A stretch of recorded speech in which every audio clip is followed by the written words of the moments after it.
Hello everyone, I hope you are doing well. Welcome to your own channel UPSC CAPF with Himanshu वत्स। मेरा नाम है हिमांशु वत्स और मैंने all India rank 1 हासिल की है in the CAPF AC exam 2021। आज की वीडियो काफ़ी एक इंपॉर्टेंट वीडियो होने वाली है जिसके अंदर मैं बात करूंगा कि कैसे लास्ट ईयर में सेलेक्ट नहीं हो पाया था और इस बार मैंने ऑल इंडिया रैंक 1 जो है वो हासिल करी in the UPSC CAPF exam 2021। सबसे ज़्यादा आप इंप्रूवमेंट अगर देखोगे तो वो मेरे पेपर 1 के अंदर है और इंटरव्यू के अंदर है। पेपर 2 में मेरा लगभग सेम ही स्कोर है। तो अगर आप मेरी मार्कशीट देखना चाहते हो तो ऑल्दो मैंने एक डेडिकेटेड वीडियो भी बनाई है, एक शॉर्ट वीडियो भी बनाई है, फिर भी मैं आपको स्क्रीन पे दिखा देता हूँ। ये मेरी 2020 की मार्कशीट है जिसके अंदर आप देख सकते हो मेरे पेपर 1 का स्कोर 133 था, पेपर 2 में 91 एंड इंटरव्यू में 90। और इसके साथ साथ आप मेरी ये देख सकते हो 2021 की मार्कशीट है। इस 2021 की मार्कशीट में आप पेपर 1 का स्कोर डेफिनेटली देख सकते हो। मैंने पहले भी एक यूट्यूब वीडियो बनाई थी how to score 170+, but comment box में बहुत सारे लोग लिखते थे कि इतने नंबर थोड़ी आते हैं, 180 नंबर आप तो पागल बना रहे हो, स्कैम है, ये है वो है, तेरे को किसने बताया। तो अब देख लो 185+ मार्क्स है पेपर 1 के अंदर, 185 एंड सिर्फ 185 ही नहीं, कुछ लोगों के 201 भी हैं, ठीक है, कुछ के 193 भी है। तो मैं जानता हूँ ऐसे लोगों को भी। पेपर 2 के अंदर मेरा सेम स्कोर है और इंटरव्यू में 110 है। तो इस वीडियो के अंदर हम बात करेंगे कि कैसे पेपर 1 के अंदर मैंने इतनी ज़्यादा इंप्रूवमेंट जो है वो की, कैसे मैंने अपना पेपर 1 का जो स्कोर है वो 133 से 185 तक पहुँचा दिया। कुछ तो चेंजेस होंगे ऐसे, कुछ तो चीज़ें ऐसी होंगी जिनके ऊपर मैंने हिट किया है और वो हिट करने की वजह से मेरा स्कोर यहाँ से यहाँ पहुँच गया और आज मैं ऑल इंडिया रैंक 1 हूँ CAPF AC एग्जाम 2021 के अंदर। तो इसी चीज़ के ऊपर डिस्कशन करेंगे। तो हमारा वीडियो का टॉपिक होगा हाउ आई स्कोर्ड, या कैसे मैंने सफ़र तय किया 133 से लेकर के 185 तक का, ठीक है। How to score 180+ in CAPF paper 1, ठीक है, 2023 और 2024 जिसके लिए भी आप तैयारी कर रहे हो उसके अंदर आप पेपर 1 में 180+ कैसे ले जा सकते हो। मेरा जो सफ़र है वो है 133 से लेकर के 185 तक का। तो ये आज हम देखें कि कैसे ये स्कोर जो है वो इतने हाई लेवल तक पहुंचा। तो इस वीडियो के अंदर मैं आपको कुछ सजेशंस दूंगा, लेकिन उस सजेशन से पहले मैं आप लोगों को कुछ चीज़ें बताना चाहूँगा। लाइक कितने क्वेश्चन जो है किस सब्जेक्ट के इस एग्जाम के अंदर देखने को मिलते हैं, पेपर 1 के अंदर देखने को मिलते हैं। बिकॉज अगर आपको ये नहीं पता होगा कि किस सब्जेक्ट के कितने क्वेश्चन आ रहे हैं तो आप एक इन्फॉर्म डिसीजन नहीं ले सकते। आप ये डिसाइड नहीं कर पाओगे किस सब्जेक्ट को ज़्यादा टाइम देना है, किस सब्जेक्ट को कम टाइम देना है। तो वो सबसे पहले मैं आपको बताने की कोशिश करता हूँ। तो ये है सब्जेक्ट का डिवीजन जिसके अंदर आप देख सकते हो कि किस सब्जेक्ट के कितने कितने क्वेश्चन जो है वो देखने को मिलते हैं CAPF AC एग्जाम पेपर 1 के अंदर। सबसे पहला पॉलिटी के आपके लगभग 15 से 20 क्वेश्चन जो है वो हर साल देखने को मिलते हैं। और पॉलिटी एक ऐसा सेक्शन है जिसको आप गलत करना अफोर्ड कर ही नहीं सकते, क्योंकि पॉलिटी हर एक बच्चा जिसने UPSC की तैयारी करी है उसने शुरुआत यहाँ से करी होगी और अगर आपने इसमें गलत कर दिया तो आप काफ़ी पीछे रहने वाले हो। दूसरी चीज़ आपकी ज्योग्राफी, 15 से 18 क्वेश्चन आते हैं, ज्योग्राफी और मैपिंग दोनों इंक्लूडेड है। 3 से 4 क्वेश्चन आपके एनवायरनमेंट के भी देखने को मिलते हैं। हिस्ट्री के अंदर आपका बात करें तो ancient, medieval, art and culture तीनों मिला करके टोटल 18 से 21 क्वेश्चन आते हैं। मॉडर्न हिस्ट्री के 7 से 8 होते हैं, बाकी सारे ancient, medieval, art and culture के होते हैं, ठीक है। देन उसके बाद इकोनॉमी के हमारे 8 से 10 क्वेश्चन जो है वो देखने को मिलते हैं और मैथ्स एंड रीजनिंग के आपके 15 से 16 क्वेश्चन होते हैं। कई बार मैथ्स के सारे आ जाते हैं, कई बार रीजनिंग के 3-4 क्वेश्चन आ जाते हैं, मैथ्स के बचे हुए क्वेश्चन आ जाते हैं, ठीक है। साइंस के अंदर हर साल 25 से 30 क्वेश्चन जो है वो देखने को मिलते हैं। 2020 का, 21 का, 22 का तीनों बार मैंने पेपर दिया, तीनों बार क्वालिफाई किया है। 20 में आई थिंक 29 थे, 21 में 30 थे एंड 22 में भी 28-29 क्वेश्चन जो थे साइंस के अंदर देखने को मिलते हैं हर साल। देन आपके करंट अफेयर्स के भी 15 से 17 क्वेश्चन जो है वो देखने को मिलते हैं और 5 से 7 क्वेश्चन आपके मिसलेनियस होते हैं। मिसलेनियस का मीनिंग क्या है, लाइक कुछ डिफेंस के बारे में आ गया, कंप्यूटर के बारे में आ गया, मैपिंग का भी एक आधा कोई क्वेश्चन ऐसा आ गया जो वर्ल्ड मैप की बात कर रहा है। तो इस तरह के कुछ क्वेश्चन जो है वो आपके देखने को मिलते हैं मिसलेनियस कैटेगरी के अंदर। तो ओवरऑल ये मिलाकर के हमारे 125 क्वेश्चन जो है वो पेपर 1 के अंदर देखने को मिलते हैं एंड आपको पता ही है हर एक क्वेश्चन 2 मार्क्स का, नेगेटिव मार्किंग 1/3 की है। तो अब बात करते हैं कि आप अपना स्कोर इंप्रूव कर कैसे सकते हो। तो ये तो मैंने बता दिया आपको, बाकी आपको अगर और डिटेल के अंदर जानना है कि हर सब्जेक्ट के अंदर कितने कितने क्वेश्चन आए हैं पिछले 5 सालों के अंदर, तो इसके लिए मैंने एक ट्रेंड एनालिसिस की वीडियो बनाई थी। आपको ये आई बटन के अंदर ट्रेंड एनालिसिस देखने को मिल जाएगा। इस ट्रेंड एनालिसिस के अंदर मैंने ये बताया कि किस सब्जेक्ट के कितने क्वेश्चन हर साल के अंदर पिछले 5 सालों में देखने को मिले हैं। आपको एक अच्छा आइडिया जो है वो लग जाएगा अगर आप प्रैक्टिस के मोड में हो तो, क्योंकि अभी सिर्फ 1.5 महीना बचा है। इसमें आप पढ़ने की बजाय ज़्यादा रिवीजन एंड प्रैक्टिस के ऊपर फोकस करें, तो जब ये पता होगा कि किसके ज़्यादा क्वेश्चन है उसकी ज़्यादा प्रैक्टिस भी करोगे, ठीक है। तो अब बात करते हैं कि वो पॉइंट्स क्या होंगे जिनको आप ध्यान में रखोगे और जिनके वजह से आपके मार्क्स या मेरे मार्क्स के अंदर इंप्रूवमेंट आया है, ठीक है। तो सबसे पहला बात करते हैं अटेम्प्ट, नंबर ऑफ अटेम्प्ट।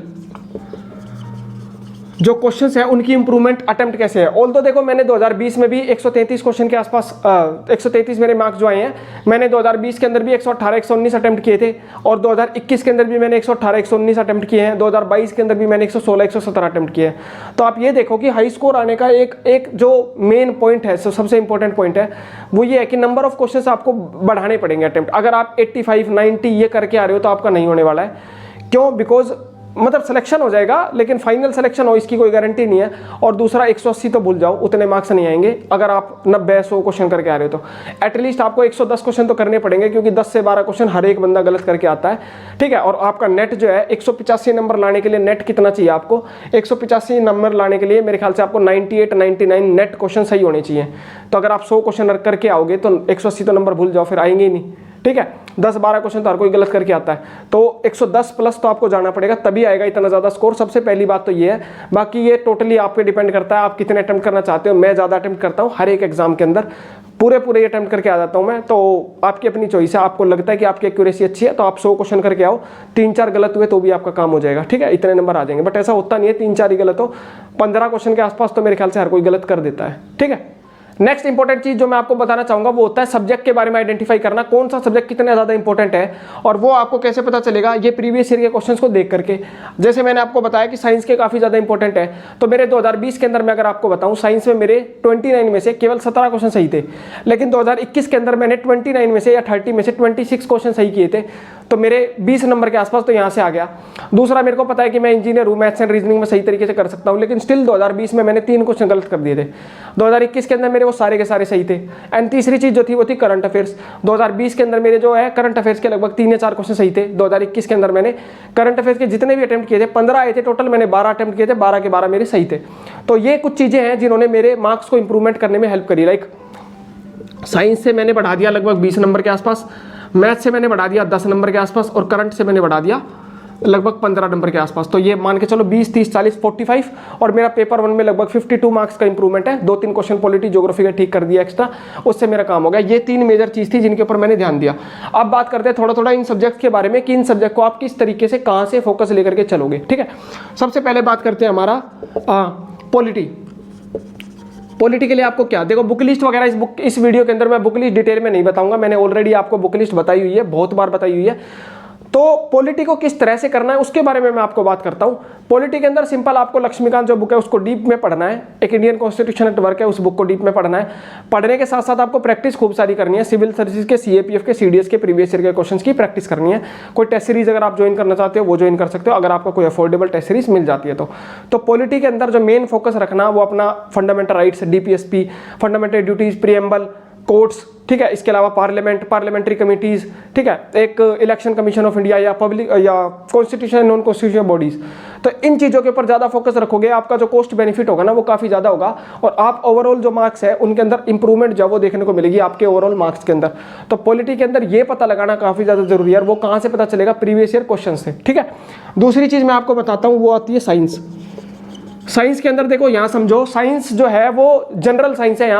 यहाँ पे वो जो साइंस एंड टेक्नोलॉजी जो सिविल सर्विसेज में आती है वो नहीं है, जनरल साइंस है, जो कि आप 6 to 10 तक की एनसीईआरटी से कवर कर सकते हो।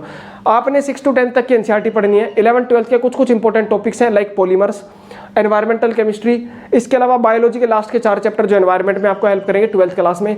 देन इसके साथ साथ आपका एक हाइड्रोजन का चैप्टर है, उसमें से परमानेंट हार्डनेस और टेम्परेरी हार्डनेस का क्वेश्चन जो है वो देखने को मिलता है। तो ये साइंस है। बाकी इसके साथ साथ आप लूसेंट अगर आपने करी है तो उसको रिवाइज कर सकते हो। तो ये साइंस है। साइंस के अंदर अब इंपॉर्टेंट टॉपिक्स कौन कौन से हैं? देखो, लाइट वाला चैप्टर काफी ज्यादा इंपॉर्टेंट है। Then diversity in living organism काफी ज्यादा इंपॉर्टेंट है। सेल वाला इंपॉर्टेंट है। लाइफ प्रोसेस इंपॉर्टेंट है। देन उसके अलावा टिश्यू वाला चैप्टर आपका काफी ज्यादा इंपॉर्टेंट है। इसके अलावा आपका जो मेटल्स नॉन मेटल्स वाला जो चैप्टर है वो काफी इंपॉर्टेंट है। रिएक्टिविटी सीरीज काफी ज्यादा इंपॉर्टेंट है। देन उसके बाद आपके जो एलिमेंट्स है उनके नाम वगैरह, नंबर वगैरह आपको याद हो, atomic number, atomic mass number, ठीक है। देन उसके बाद जो आपका कार्बन वाला जो चैप्टर है, जो फोटोसिंथेसिस वाला चैप्टर है, वो काफी इंपॉर्टेंट है, ठीक है। इस तरह से आपको ये आइडेंटिफाई करना है कि कौन से चैप्टर्स इंपॉर्टेंट है साइंस के अंदर, वो प्रीवियस ईयर से पता चलेगा। और प्रीवियस ईयर से आपने एक बार एनालाइज कर लिया कि ये चैप्टर इंपॉर्टेंट है, इसके क्वेश्चन काफी ज्यादा बार आ रहे हैं, आप साइंस में गलती नहीं करके आओगे। बहुत अच्छा इंप्रूवमेंट आपके अंदर देखने को मिलेगा। साइंस के अंदर मैंने लिटरली बताया, मेरे 50 मार्क्स का इंप्रूवमेंट जो है उसमें से 20 का काम साइंस ने किया है, सिर्फ साइंस ने। तो आप ये देख सकते हो कि साइंस की इंपॉर्टेंट कितनी ज्यादा है। सिमिलरली मैं आपको बोलूंगा maths and reasoning. Maths and reasoning में कुछ भी नहीं है, कुछ भी नहीं है। आपको पता है कि मैंने 3 या 4 क्वेश्चन जो गलत किए थे, अगली बार कैसे इंप्रूवमेंट किया।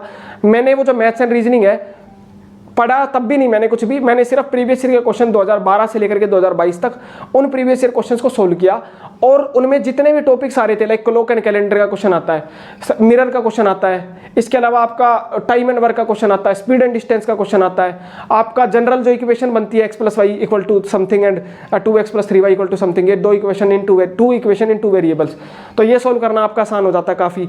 इसके अलावा आपके जो सिंपल इंटरेस्ट, कंपाउंड इंटरेस्ट का क्वेश्चन कई बार आ जाता है, नंबर सिस्टम का क्वेश्चन आ जाता है कि समथिंग की पावर समथिंग है तो ये कितना होगा, इसकी फाइनल डिजिट जो होगी वो क्या होगी। तो ये बेसिक टॉपिक्स है, हर टॉपिक्स के ऊपर मैं वीडियो बना चुका हूँ, मैथ्स की, साइंस की, पॉलिटी, ज्योग्राफी, इकोनॉमी, हिस्ट्री, सारी की सारी मैं वीडियो जो है बना चुका हूँ। तो मैथ्स के ये टॉपिक जो आइडेंटिफाई करने और उनको सोल्व करना है, ज़्यादा से ज़्यादा प्रैक्टिस करनी है, ठीक है। मतलब यही है कि आपको ये पता होना चाहिए कि किस सब्जेक्ट की कितनी ज़्यादा इंपॉर्टेंस है, और उसके साथ साथ उसकी प्रैक्टिस आपको बहुत ज़्यादा करनी है। और प्रैक्टिस के लिए सबसे ज़्यादा इंपॉर्टेंट जो चीज़ है वो है प्रीवियस ईयर के क्वेश्चंस। तो जैसे मैंने आपको बताया कि मैंने जो प्रैक्टिस करी मोस्टली, वो इंप्रूवमेंट अपनी कैसे करी, प्रीवियस ईयर के क्वेश्चंस को सोल्व करके। तो प्रीवियस ईयर के क्वेश्चंस की काफ़ी ज़्यादा इंपॉर्टेंस होती है, और कहाँ से आप प्रीवियस ईयर के क्वेश्चंस को सोल्व कर सकते हो। तो प्रीवियस ईयर के क्वेश्चंस को सोल्व करने के लिए मैं आप लोगों को एक बुक रिकमेंड करना चाहूँगा, जो कि दिशा पब्लिकेशन की तरफ से है, बुक है जो कि प्रीवियस ईयर के क्वेश्चंस के लिए आप यूटिलाइज कर सकते हो। इसके अंदर आपको टोटल 11 ईयर्स के प्रीवियस ईयर के क्वेश्चन देखने को मिल जाएंगे, 2012 से लेकर के 2022 तक के। और भी बुक्स आपको मार्केट में मिल जाएंगे, लेकिन किसी में पेपर 1 है, किसी में सिर्फ पेपर 2 है। कुछ बुक्स ऐसी हैं जिनमें पेपर 1 भी है, पेपर 2 भी है, लेकिन वो 2019 तक की है सिर्फ। ये बुक है, इसके अंदर आपको 2012 से 2022 तक के सारे पेपर 1 के भी, पेपर 2 के भी प्रीवियस ईयर के क्वेश्चन मिल जाएंगे विद डिटेल्ड एक्सप्लेनेशन। उसके साथ साथ इस बुक के अंदर आपको 5 प्रैक्टिस सेट्स भी मिल जाएंगे। अगर आपको लगता है कि आप कोई प्रीवियस ईयर के क्वेश्चन आपने बहुत ज्यादा कर लिए और आप कोई महंगी टेस्ट सीरीज नहीं अफोर्ड कर सकते हो, तो आप ये बुक की तरफ जा सकते हो। इसके अंदर 5 प्रैक्टिस टेस्ट है, जिससे आप अपनी प्रैक्टिस जो है वो कर सकते हो। मैंने भी अपनी प्रिपरेशन में कहीं ना कहीं दिशा पब्लिकेशन की बुक का यूज किया है, आप भी इस बुक को यूटिलाइज कर सकते हो अपनी प्रैक्टिस, अपनी जो प्रिपरेशन है उसको एक नेक्स्ट लेवल तक ले जाने के लिए। तो नेक्स्ट सब्जेक्ट जिसके ऊपर आपको फोकस करना चाहिए वो है ज्योग्राफी। ज्योग्राफी के बारे में बात करें तो ज्योग्राफी के सिर्फ आपके 15 से जो 18 क्वेश्चन आ रहे हैं, सारे के सारे आपके 9th से लेकर के आप मान के चलो 12th के एनसीईआरटी से मोस्टली सोल्व हो जाएंगे। कुछ क्वेश्चन होते हैं जो जीसी लियोंग में से या किसी दूसरी बुक से आ जाते हैं, बट उनके ऊपर आपको समय बर्बाद करने की जरूरत नहीं है। थोड़ा बहुत एनालिसिस, थोड़ा बहुत एलिमिनेशन टेक्निक्स और तुक्का अगर लगाओगे, आपके वो क्वेश्चन भी सोल्व हो जाएंगे। कोई जीसी लियोंग आपको पढ़ने की जरूरत नहीं पड़ेगी। देखो, मैंने अपनी 3 साल सिविल सर्विस की तैयारी करी है, 3 साल सीएपीएफ की तैयारी भी करी है, आज तक मैंने जीसी लियोंग नहीं पढ़ी है। 1-2 चैप्टर पढ़े थे, मुझे लगा बहुत ज़्यादा कंटेंट है इसके अंदर, नहीं हो पाएगा इतना, छोड़ दिया हमने, ठीक है। तो ज्योग्राफी के लिए एनसीईआरटी बहुत ज़्यादा अच्छे से करनी है। और कौन सी एनसीईआरटी? 11th क्लास की जो फिजिकल और इंडियन ज्योग्राफी वाली एनसीईआरटी है ना, वो सबसे ज़्यादा इंपॉर्टेंट है। ये 2 बुक्स सबसे ज़्यादा इंपॉर्टेंट है, इनसे मोस्टली क्वेश्चन जो है वो इन्हीं से बनते हैं। और अगर आपको कोई चीज़ समझ में नहीं आती है तो आप यूट्यूब वीडियोज़ जो है वो देख के उनको एनालाइज कर सकते हो और अच्छे तरीके से उनकी प्रिपरेशन कर सकते हो। तो ज्योग्राफी के अंदर फोकस जो आपका काफ़ी ज़्यादा होना चाहिए, क्योंकि देखो मैं ये इसलिए बता पा रहा हूँ, देखो कोई रॉकेट साइंस नहीं है। मार्क्स के अंदर जो मेरी इंप्रूवमेंट हुई है वो ऐसे थोड़ी है कि मतलब बिना पढ़े हो गई है, वो पढ़ के ही हुई है ना। तो मैं आपको जो इस वीडियो के अंदर बताने की कोशिश कर रहा हूँ वो वही बताने की कोशिश कर रहा हूँ कि आपको पढ़ना है, किस चीज़ों के ऊपर ज़्यादा फोकस देना वो मैं आपको बताने की कोशिश कर रहा हूँ। ज्योग्राफी के अंदर आप किस चीज़ के ऊपर फोकस ज़्यादा दोगे? एक तो ज्योग्राफी के अंदर आपका इंडिया जो ज्योग्राफी वाली बुक है ना, उसको तो पूरा रट लेना, बिल्कुल सारी रिवर्स, सारा सब कुछ, मतलब जो भी आपके हैं फिजियोग्राफिक डिवीजन्स हैं, आपके प्लांट्स हैं, कौन सा प्लांट कहाँ है, क्या है, ट्रॉपिकल रेन फॉरेस्ट के ऊपर, कोरल्स के ऊपर, ठीक है। हर वक्त जो है वो क्वेश्चन देखने को मिलता है, हर साल क्वेश्चन जो है इनके ऊपर देखने को मिलता है, ठीक है। तो आप ये चीज़ जो है वो अपनी प्रिपरेशन के अंदर एनालाइज करो। और उसके साथ साथ आप जो है लैंड फॉर्म वाला चैप्टर भी ज़्यादा तरीके से कर सकते हो। इसके अलावा ओशन करंट वाला जो टॉपिक है वो अच्छे तरीके से पढ़ सकते हो। इसके अलावा कुछ इंडियन फिनोमिनाज है, इंडियन नहीं वर्ल्ड फिनोमिनाज, जो ग्लोबल फिनोमिनाज है, लाइक इंडियन ओशन डाइपोल हो गया, या फिर आपका एल नीनो हो गया, सदर्न ऑसिलेशन हो गया, ये सारा आपको अच्छे तरीके से पढ़ना है। तो ज्योग्राफी के ऊपर भी आप फोकस करोगे तो भी आपके मार्क्स में इंप्रूवमेंट आएगी। देन उसके बाद अगली चीज़ जो मैं बात करूँ तो वो है आपकी हिस्ट्री। हिस्ट्री के बारे में बात करें तो हिस्ट्री में आपको जो फोकस रखना है, देखो हिस्ट्री में 2 कंपोनेंट होते हैं, मैं 2 लेकर के चलता हूँ। एक तो मॉडर्न हिस्ट्री है, दूसरा एंशिएंट मेडिवल और आर्ट एंड कल्चर। ज़्यादा फोकस आपका मॉडर्न हिस्ट्री के ऊपर होना चाहिए, क्योंकि यही आपको सबसे ज़्यादा रिटर्न जो है वो दिलाएगा। इसके क्वेश्चन ऐसे होंगे जो कि आप सोल्व भी कर सकते हो अच्छे तरीके से, और इसमें आप सही भी हो सकते हो। लेकिन ancient medieval art and culture में पहली बात तो पढ़ नहीं पाओगे, पढ़ लिया तो क्वेश्चन सोल्व नहीं हो पाएंगे, और सोल्व हो भी गए ना तो भी चांसेस रहेगा कि ये गलत हो गया होगा, ठीक है। तो इसलिए मैं आपको कहूँगा कि ज़्यादा फोकस अपना मॉडर्न हिस्ट्री पर रखना। एंशिएंट मेडिवल हिस्ट्री पढ़नी जरूर है, लेकिन इसका मतलब ये नहीं है कि पूरा समय आप उसके अंदर बर्बाद कर दो, इतना करने की जरूरत नहीं है।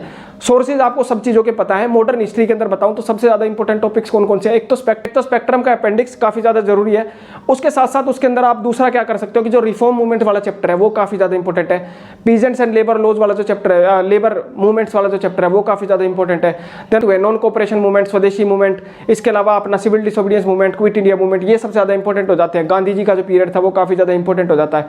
इसके अलावा आपका जो कांग्रेस का जो पार्ट है वो इंपॉर्टेंट हो जाता है। इसके अलावा कांग्रेस से पहले की जो ऑर्गेनाइजेशन थी वो काफ़ी इंपॉर्टेंट हो जाती है। रिवोल्ट ऑफ 1857 वो काफ़ी ज़्यादा इंपॉर्टेंट हो जाता है। ठीक है, बाकी ancient medieval art and culture में थोड़ा सा बेटर स्कोर लाना है तो मैं रिकमेंड करूंगा तमिलनाडु की जो 11th क्लास की एनसीईआरटी वो पढ़ लेना। उससे आपका ancient medieval art and culture का जो पार्ट है जो एनसीईआरटी से कवर नहीं होगा वो तमिलनाडु वाली बुक से आपका कवर हो जाएगा। ठीक है, एक सब्जेक्ट के बारे में बात करें तो वो है आपका इकोनॉमी। इकोनॉमी के अंदर आपको पता है कि दो पार्ट होते हैं, मैक्रो इकोनॉमिक और माइक्रो इकोनॉमिक्स। तो मैंने बताया कि माइक्रो इकोनॉमी के लिए तो आप जो है मृणाल सर का मटेरियल फॉलो कर सकते हो, वो उतना सफिशिएंट है, उससे आपके माइक्रो के मोस्टली क्वेश्चन सोल्व हो जाएंगे। इसके साथ साथ आप क्या कर सकते हो कि आप जो है प्रीवियस ईयर के क्वेश्चंस की प्रैक्टिस कर सकते हो, स्पेशली सीएपीएफ एंड सीडीएस के। सीडीएस में बहुत सारे क्वेश्चंस आते हैं माइक्रो इकोनॉमी के, तो वो आपको काफ़ी ज़्यादा हेल्प करेंगे। काफ़ी सारे ग्राफ्स हैं जो पूछे जाते हैं, डिफरेंट टाइप्स के गुड्स हैं जिनके बारे में पूछा जाता है, लाइक वेबल एंड गुड्स क्या होते हैं। ठीक है, इसी तरह से मैक्रो इकोनॉमी के बारे में बात करें, आपको एक तो 11th की एनसीईआरटी पढ़ लो, एक 12th की मैक्रो इकोनॉमिक्स है वो पढ़ लो। बाकी आपको मृणाल सर का मटेरियल अगर सही लगता है तो यूज़ कर सकते हो, बट वो थोड़ा बल्कि है। अगर आपको कोई और कंपाइल्ड कुछ मिल जाए तो उसके थ्रू आप अपनी मैक्रो इकोनॉमिक्स जो है उसको कवर कर सकते हो। इकोनॉमी के अंदर ज़्यादातर क्वेश्चन जो है वो डेफिनेशन बेस्ड होते हैं, लाइक वेलोसिटी ऑफ मनी क्या है, मनी सर्कुलेशन क्या है, narrow money, broad money, inflation, deflation. ठीक है, आपका बैंकिंग जो है उससे रिलेटेड क्वेश्चन होंगे, गवर्नमेंट क्या स्टेप्स लेगी इन्फ्लेशन को कम करने के लिए, repo rate, reverse repo rate. ठीक है, और आपका जीडीपी वगैरह, जीएनपी, एनएनपी, इनके क्वेश्चन जो है आपके देखने को मिलते हैं। इसके अलावा आपका एक क्वेश्चन आता है price elasticity and demand elasticity, जिसके अंदर change in price and change in demand दे रखा होता है। तो एक सिंपल फॉर्मूला कहीं भी ढूंढ लो, एक बार सर्च कर लो, वो फॉर्मूला आपको मिल जाएगा, मेरे को अभी याद नहीं है। तो उससे आपके लगभग 2 नंबर पक्के हैं हर साल से, वो पिछले 3 साल से देख रहा हूँ कि क्वेश्चन रिपीट होता आ रहा है। ठीक है, तो ये है आपका इकोनॉमी का पार्ट। देन उसके बाद बात करते हैं करंट अफेयर्स। ठीक है, सबसे ज़्यादा जो खतरे की घंटी सबके गले में जो लटकी होती है वो होती है करंट अफेयर्स। मेरे पास डेली के कम से कम 50 मैसेज आते हैं कि सर करंट अफेयर्स कैसे पढ़ने हैं, जबकि मैंने अलग से वीडियो भी बनाई हुई है, मैं इस वीडियो के अंदर भी बता रहा हूँ। करंट अफेयर्स कुछ नहीं है, करंट अफेयर्स के लिए आप 2 सोर्सेज का फॉलो करते हो, एक तो न्यूज़पेपर का, दूसरा मैगजीन्स का। न्यूज़पेपर मैं बोलूँगा अब टाइम नहीं है न्यूज़पेपर को पढ़ने का, अगर आपने पहले पढ़े हैं तो ठीक है, नहीं पढ़े हैं तो कोई बात नहीं, अब छोड़ दो। पेपर के अलावा जो दूसरी चीज़ आप फॉलो करते हो वो होती है मैगजीन। अब मैंने आपको पहले भी बोला कि कोई भी मैगजीन जो कि आपको मिल जाए, बच्चे पूछते हैं सर नाम बताओ, अरे मैं नाम नहीं बता सकता मेरे भाई। आपको जो मैगजीन मिल जाए जो कि फ्रीली अवेलेबल हो या आपके नॉमिनल चार्जेस पे अगर आप अफोर्ड कर सकते हो, कोई भी मैगजीन जो कि 1 लाइनर टाइप की मैगजीन है, जो सीएपीएफ स्पेसिफिक जो मैगजीन्स होती हैं, जो पीसीएस स्पेसिफिक जो मैगजीन्स होती हैं, उनसे आपका काम होगा, ना कि विजन आई जैसी मैगजीन से जो कि सिविल सर्विसेज के एग्जाम में आपके लिए ज़्यादा यूजफुल होगी। पेपर 2 के अंदर यूजफुल हो सकती है विजन है इसकी मैगजीन, पेपर 1 में ज़्यादा यूजफुल नहीं होगी। आपको कोई ऐसी मैगजीन यूज़ करनी पड़ेगी जो कि 1 लाइनर टाइप है, हर महीने की 50-60 पेज की जो मैगजीन है, उससे आपका काम होगा। जो भी मिल जाए सारी अच्छी होती है, सारा अपना जो कंटेंट क्रिएटर्स हैं मेहनत करके उनको बना रहे हैं, कोई ऐसा नहीं है कि इसकी अच्छी है उसकी ज़्यादा अच्छी है। बस वही है कि किसी के चार्जेज है, किसी के चार्जेज नहीं है। चार्जेज वाले इंसान हम सोचते हैं कि चार्जेज वाली थोड़ी ज़्यादा बेटर होगी, और ऐसा हो भी सकता है और नहीं भी हो सकता है। तो आपको जो ठीक लगता है वो आप चूज़ करो, कोई ऐसा रेस्ट्रिक्शन नहीं है कि कौन सी करनी है मैगजीन। और देन लास्ट चीज़ जो करंट अफेयर्स के लिए आप फॉलो करोगे वो ये है, आपके एग्जाम के 15 दिन पहले यूट्यूब पर सर्च करना शुरू कर देना कि लास्ट 6 मंथ के करंट अफेयर्स, लास्ट 1 ईयर के करंट अफेयर्स। ऐसी आपको लॉन्ग मैराथन वीडियो जो है वो मिल जाएंगी, 3 घंटे की, 2 घंटे की, 4 घंटे की, ऐसी जितनी हो सके ना उतनी वीडियो देख लो। मैं तो लास्ट में 3 से 4 वीडियो देख लेता था अपने 2-3 दिन में बैठ के, और उससे मेरे काफ़ी सारे क्वेश्चन करंट अफेयर्स के जो बन जाते थे। ठीक है, तो ये है। बाकी और भी डिटेल में बताऊंगा कैसे करना है, वो लास्ट में बताऊंगा एक बार। ठीक है, तो ये आपके हो गए करंट अफेयर्स। तो करंट अफेयर्स के बाद जो अगली चीज़ जो आपकी आती है वो आती है मिसलेनियस। ठीक है, वो आपका आता है मिसलेनियस। मिसलेनियस के अंदर मैं एनवायरनमेंट को भी इंक्लूड कर रहा हूँ। एनवायरनमेंट के लिए आपको पता है शंकर आईएएस की बुक है, वो आप फॉलो कर सकते हो। इसके साथ साथ थोड़े बहुत जो है जो बायोलॉजी के लास्ट के 4 चैप्टर्स है उससे भी आप एनवायरनमेंट की प्रैक्टिस जो है वो कर सकते हो, मतलब पढ़ सकते हो थोड़ा बहुत। एनवायरनमेंट में जो मोस्टली चीज़ें आती है वो क्या आती हैं? वो आती है, देखो, एक तो डेफिनेशंस, दूसरी चीज़ आपकी आती है लॉज एंड कन्वेंशंस, तीसरी चीज़ आपकी आती है international as well as national level की ऑर्गेनाइजेशन, चौथी आती है आपकी mapping, national park, wildlife sanctuaries, and 5वीं जो इंपॉर्टेंट चीज़ आपकी आती है वो आती है एनिमल्स के नेम, कौन सा क्रिटिकली एंडेंजर्ड है, कौन सा एंडेंजर्ड है, कौन सा वल्नरेबल है। ठीक है, इस तरीके से तो ये 4-5 चीज़ें हैं जो कि आपको एनवायरनमेंट में करनी है। दूसरी मिसलेनियस चीज़ जो आपकी आती है वो आती है कंप्यूटर। कंप्यूटर के लिए आप गूगल पे सर्च करो, कोई भी एक सिंगल PDF आपको मिल जाएगी जिसके अंदर कंप्यूटर की सारी नॉलेज होगी। सारी नॉलेज मतलब जो आपको 10th लेवल तक की चाहिए होती है, जो आपके एग्जाम में आती है, जो 2022 में भी आई थी, तो वो आपको किसी भी एक PDF से मिल जाएगी और आप अपनी कंप्यूटर की प्रैक्टिस वहाँ से कर सकते हो। कंप्यूटर के अलावा भी एक एक्स्ट्रा चीज़ और आती है, वो आती है defence.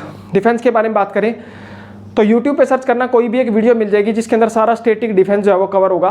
Static defence in the sense कि उसके अंदर आपकी सारी मिसाइल्स, स्टैटिक डिफेंस यानी कि उसके अंदर आपकी सारी मिसाइल्स वगैरह के नाम, रॉकेट्स के नाम हैं, जो भी एक्सरसाइजेज होती हैं डिफेंस एक्सरसाइज, उन सब के नाम आपको मेंशन होंगे, उनके बारे में आप बेसिकली एक बार पढ़ लोगे। तो ये थी ओवरऑल एक तरीके से ब्रॉड स्ट्रेटेजी, जिसके अंदर आप देख सकते हो कि किस सब्जेक्ट को कैसे पढ़ना है, क्या पढ़ना है, किस सब्जेक्ट में ज़्यादा इंप्रूवमेंट है।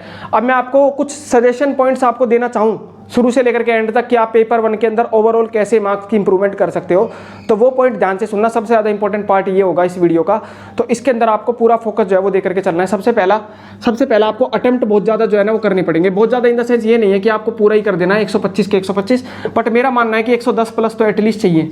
दूसरी चीज़ क्यों 110 प्लस चाहिए, बिकॉज मेरा ये मानना है if you are not taking the risk then you are already out of the race. आपको रिस्क तो लेना पड़ेगा, रिस्क लोगे तभी 180 नंबर आएंगे। 180 प्लस नहीं आ सकते अगर आप 100 क्वेश्चन करके आए हो, तो मैंने शुरुआत में ही बताया था, ठीक है। दूसरी चीज जो आपको करने की जरूरत है वो है एलिमिनेशन। एलिमिनेशन के बारे में बात करें तो एलिमिनेशन का मैंने आप लोगों को पहले ही बताया है। यूपीएससी का कोई भी एग्जाम हो 60% या 50% से ज्यादा क्वेश्चन आपको नहीं आते। बाकी क्वेश्चन आप कैसे करोगे? बाकी क्वेश्चन के लिए आपको थोड़ा तुक्का लगाना पड़ेगा। अब तुक्का ऐसा नहीं है कि अक्कड़ बक्कड़ बम्बे बो, नहीं, तुक्का होता है कैलकुलेटेड गैस, जिसके अंदर आप ऑप्शंस की प्रोबेबिलिटी को चेक करोगे, कौन सा ऑप्शन प्रोबेबल है, ये हो सकता है, कौन सा प्रोबेबल है कि ये नहीं हो सकता है। ऐसे ऑप्शंस को काटोगे और फिर एलिमिनेशन का यूज करोगे। तो एलिमिनेशन की प्रॉपर टेक्निक्स होती हैं। अगर आप लोग चाहते हो कि एलिमिनेशन के ऊपर मैं वीडियो बनाऊं, क्योंकि मेरे पास ऐसी टेक्निक्स हैं, मैंने बनाई भी हैं और मैंने प्रॉपर नोट भी करे हैं वो, तो अगर आप लोगों को चाहिए कि मैं एलिमिनेशन टेक्निक्स के ऊपर एक वीडियो बनाऊं तो मैं डेफिनेटली बना दूंगा। लेकिन वही टारगेट है, इस वीडियो के अंदर मुझे 400 लाइक चाहिए और 300 कमेंट जो वो मिनिमम चाहिए। 400 लाइक एंड 300 कमेंट अगर आते हैं तो एलिमिनेशन टेक्निक्स के ऊपर जरूर से वीडियो बनाऊंगा, क्योंकि मुझे पता है वो कितनी यूजफुल है। उससे कम से कम 15 से 20 क्वेश्चन एक्स्ट्रा सोल्व करके चले जाओगे। नॉर्मली अगर आप 70-75 पे अटके पड़े हो या 80 पे अटके पड़े हो, एलिमिनेशन को अच्छे तरीके से समझ लिया तो आप ये मान के चलो लगभग जो है आप 100 तक टच कर जाओगे, ठीक है। अब कहने वाला ये बोल देगा कमेंट बॉक्स के अंदर कि यूपीएससी तो एलिमिनेशन को खत्म कर दिया। अरे भाई, सिविल सर्विसेज में खत्म हो रहा होगा, सीएपी में नहीं हो रहा अभी भी कुछ भी। और दूसरी चीज, सिविल सर्विस में भी खत्म नहीं हुआ। 2023 का पेपर या 22 का पेपर कोई भी लेके देखोगे, 5 से 7 क्वेश्चन तो तब भी एलिमिनेशन से सोल्व हो जाएंगे अगर आपको कुछ भी नॉलेज नहीं है तो, ठीक है। तो एलिमिनेशन खत्म कभी नहीं होगा, थोड़ा सा डिफिकल्ट हो गया है, बस वो इंसान के ऊपर डिपेंड करता है कि वो कितना एडजस्ट कर पाता है नई टेक्निक के साथ, ठीक है। तीसरी चीज जो मैं आपको बोलना चाहूंगा वो क्या है कि आपको टाइम मैनेजमेंट जो है ना वो काफी अच्छे तरीके से करनी है। टाइम मैनेजमेंट आपको काफी अच्छे तरीके से करनी है। आपको आपका स्ट्रॉन्ग पार्ट जो है वो पता होना चाहिए। मेरे को पता है मेरा स्ट्रॉन्ग पार्ट है मैथ्स एंड साइंस, तो मैं क्या करता था, पेपर खोलते ही सबसे पहले मैथ्स के क्वेश्चन ढूंढे, जहां भी है 5 इधर है, 5 उधर है, 5 उधर है, कोई बात नहीं, सारे के सारे पहले मैथ्स एंड रीजनिंग के क्वेश्चन सोल्व करे। मैंने पता लगाया 15 क्वेश्चन है मेरे पास, 20 से 22 मिनट है, 20 से 22 मिनट में पहले सारे मैथ्स के क्वेश्चन सोल्व कर दो।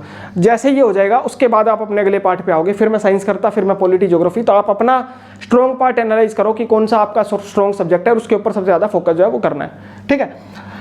देन फोर्थ चीज जो मैं आपको रिकमेंड करूंगा पेपर 1 के लिए वो ये है कि आपको जो है एलिमिनेशन का मैंने बता दिया, अटेम्प्ट्स का मैंने बता दिया, टाइम मैनेजमेंट मैंने आपको बता दिया। देन क्वेश्चन की अटेम्प्ट के बारे में बात करूं, question number of question attempt नहीं, कोई क्वेश्चन अटेम्प्ट करना है कि नहीं करना है।